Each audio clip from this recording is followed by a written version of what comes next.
It's always so good to be with you, and especially today. And I want to honor um, the fact that Juneteenth is a national holiday. And how cool is that? Finally, finally, yes, yes, yes. There's hope for us sapiens after all. To appreciate ourselves the way we are. Now, when I hear something like that, I go, yeah. Really? Because I look in the mirror and I see my hair and I see my face and my body and my age and all of the things, and I can have a list of all of the things that aren't quite right and they're going in the wrong direction.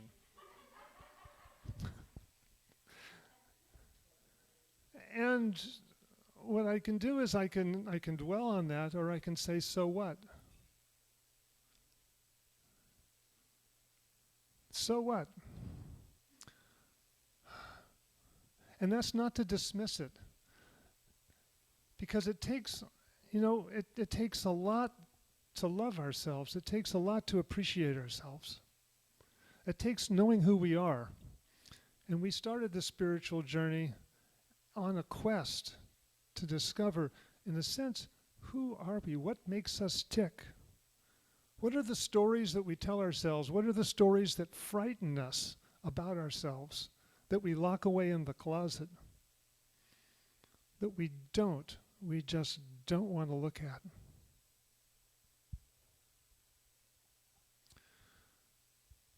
There was, I was in Taos at the Pueblo there, and there was a first person there, call him an Indian, and he had poems.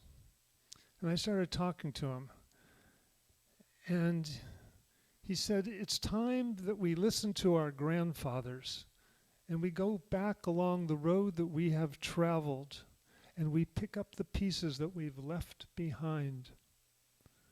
The pieces that we call mistakes, the pieces we call shameful, the pieces we call our failings. It's time we go back and we pick those pieces up, for if we don't, we will never know peace. We will never be whole. And I listened to that and I went, wow, this is the wisdom. This is somebody that knows that in order for us to be whole, we're going to need to embrace what we look like in the mirror. We need to embrace our thoughts that aren't kind sometimes, and make that okay also. Now, we can dwell on all of what's wrong with us, and for me, that's very easy. I can go all day. But do we have the stamina to dwell on what's right with us and how much is working and how fabulous we are? And that's the part where we start to feel disingenuous. We have never given ourselves those pep talks, in a sense. How fabulous we are. What a privilege it is to be alive. Oftentimes I'll wake up in the morning and going, oh my goodness, my back hurts. I've got a full day. I don't know how I'm going to get through this. Blah, blah, blah. And with the next breath, I can actually take a look at that thought as, I didn't invite you here. I didn't invite you to scold me. I know you're trying to help me, to try to get me out of bed and to fire me up. It's not working. Maybe I can say, so what, to the thought. So what? You're just a thought. What is my heart pulling me to do? What is my heart telling me? What are my feet doing now? Oh, look, they're getting out of bed. The feet know what to do. They're heading for the bathroom. The feet are connected. So,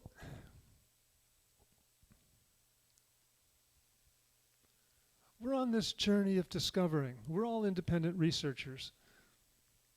And we're all trying to figure it out. And we need each other's help. But how we ask for help and how we project ourselves is so important. See, we can do it in a phony way, or we can do it in a vulnerable, genuine way. Which would you prefer? I know to the mind, I want to present myself looking good. But that's hard to connect, in a sense.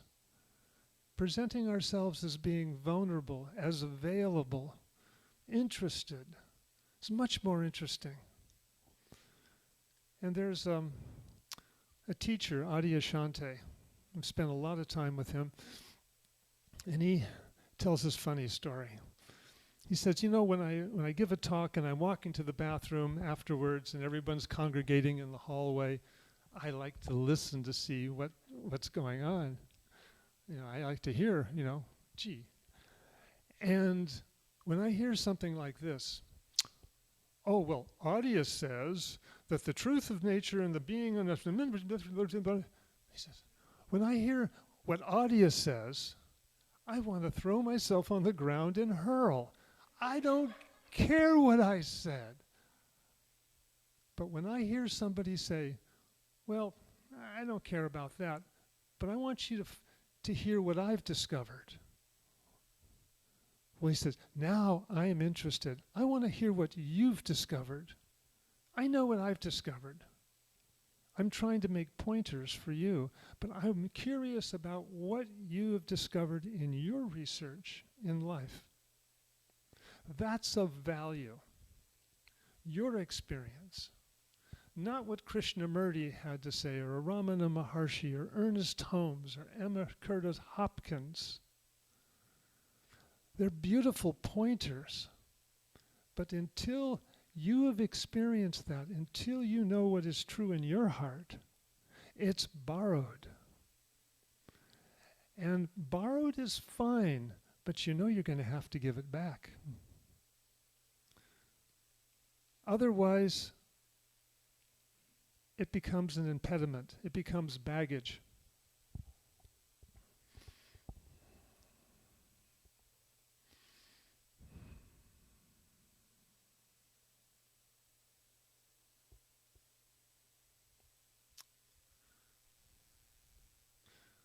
The problem is we don't trust ourselves.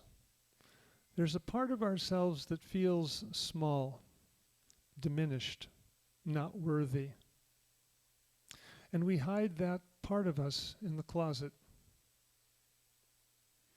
And we guard that closet. And we can't leave that closet too far behind because we're always trying to guard it. And so we walk through life with our secret, with our shameful secrets. And until we go back and pick those pieces up, they will run us. And the way to become holy, truly evolved, is to go into the closet, that our obstacles really are our path forward. As tough as that might sound, as scary as that might sound, when we look in the closet, and this is Pride Month, how many people have had to look into that closet and to counteract their stories about themselves, to be able to come out and express who they are in a valid and important, powerful way? So I'm inviting each of us to look into that closet and to take a look what's there. And remember that the words, so what? And you look in the closet and you go, okay, so what? I know you've tried to help along the way. I know you've tried to make me safe. You've tried to keep me out of danger. But has it worked? Maybe the danger is part of the journey also. And maybe your advice has been part of the journey also. Can I include you back into my life? Maybe there's power there that I have missed, that I've disconnected myself, that I have left that part out. Because I am a rascal, as we all are rascals, in a good sort of way, and sometimes in a not so good sort of way. But when we can own our rascaliness, we can also own our love and our tenderness and our compassion and all of our wonderful qualities in a much more powerful way. And what I mean by that is, think of a blackboard. How would the white chalk show up on a blackboard if it wasn't that color?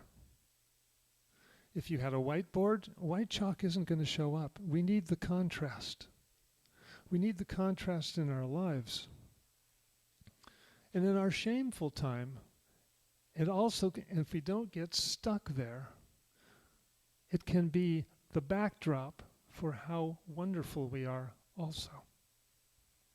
And that's the importance, is to empower us with what we think shrinks us. That shrinking can be an empowerment. I know it might not seem that way, but I invite you to take a look at it. What are those pieces that you've left on the side of the road as you traveled forward? What are those pieces that were too difficult or that you didn't understand about yourself that now you could include, that you could bring close to your heart?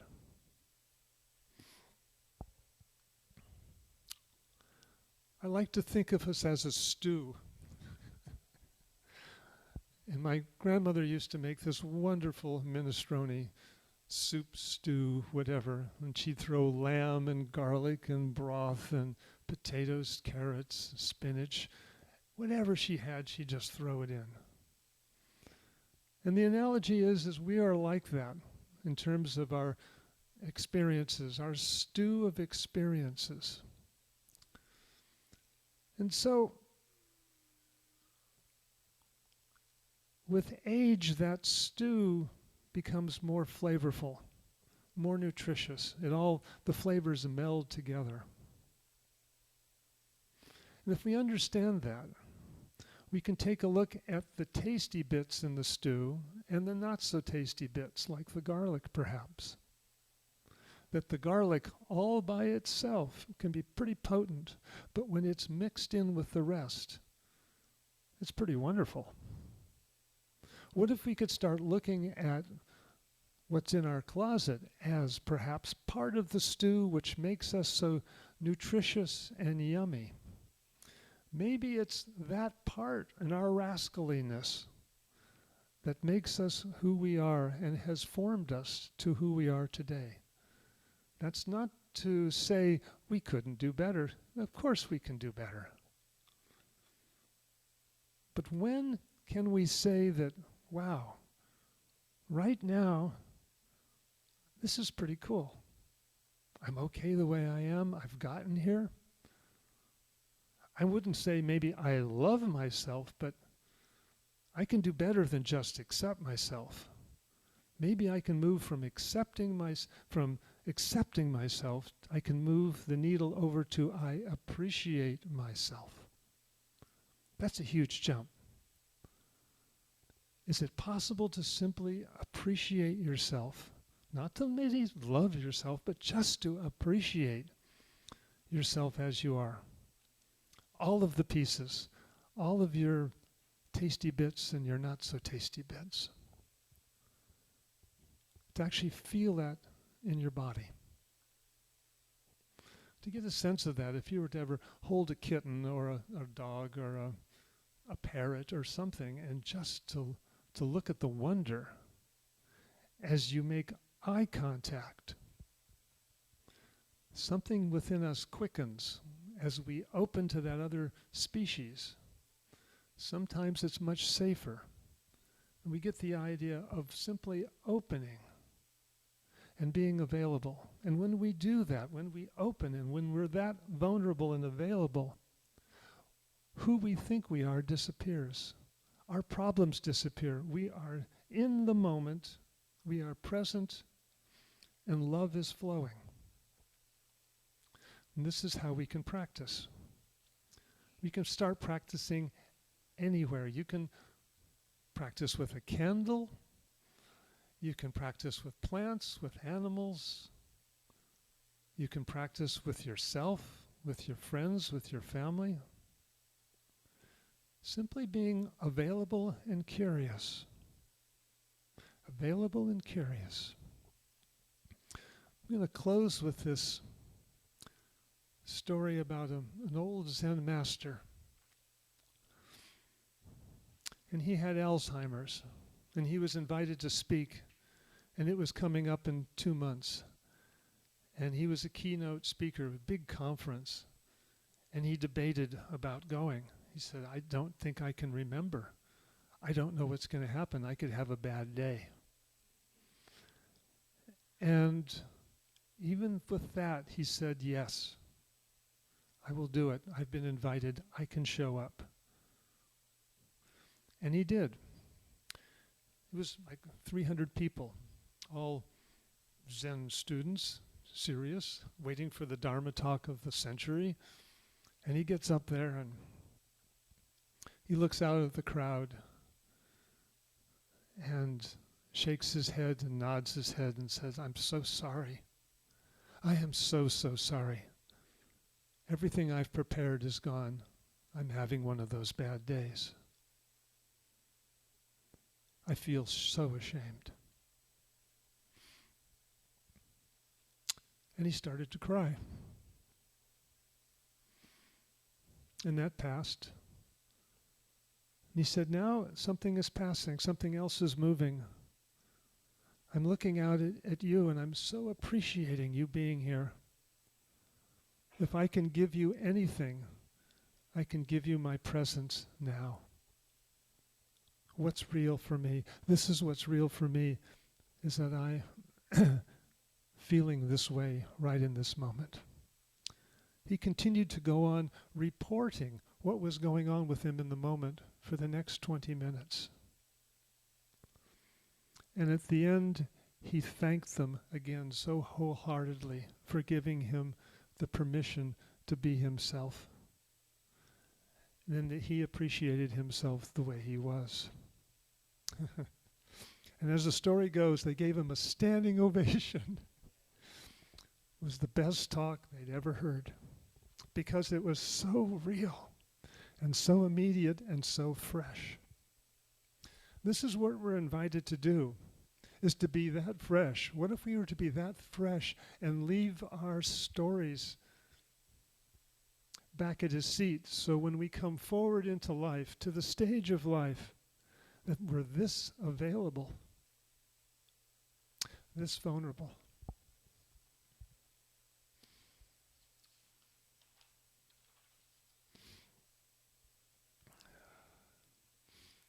So the points I want to hit is the path forward is really through the closet, is really coming to know and inviting your shadow sides into the party. They've been left out for too long. And yeah, they're rascals. I know that they're rascals. But to invite them in also, because even rascals deserve love. And with that, let us pray.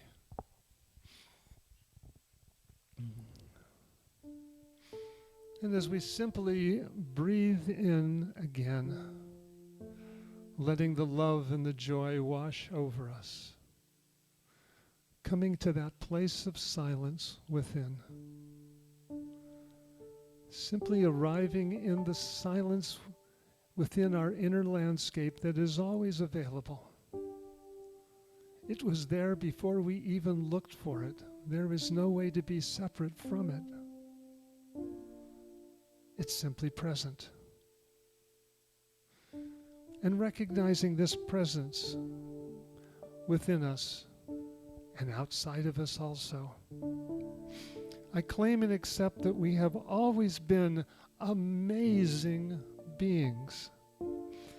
that we have never made a mistake in our lives. We've only been given opportunities to love and to improve and to be grateful.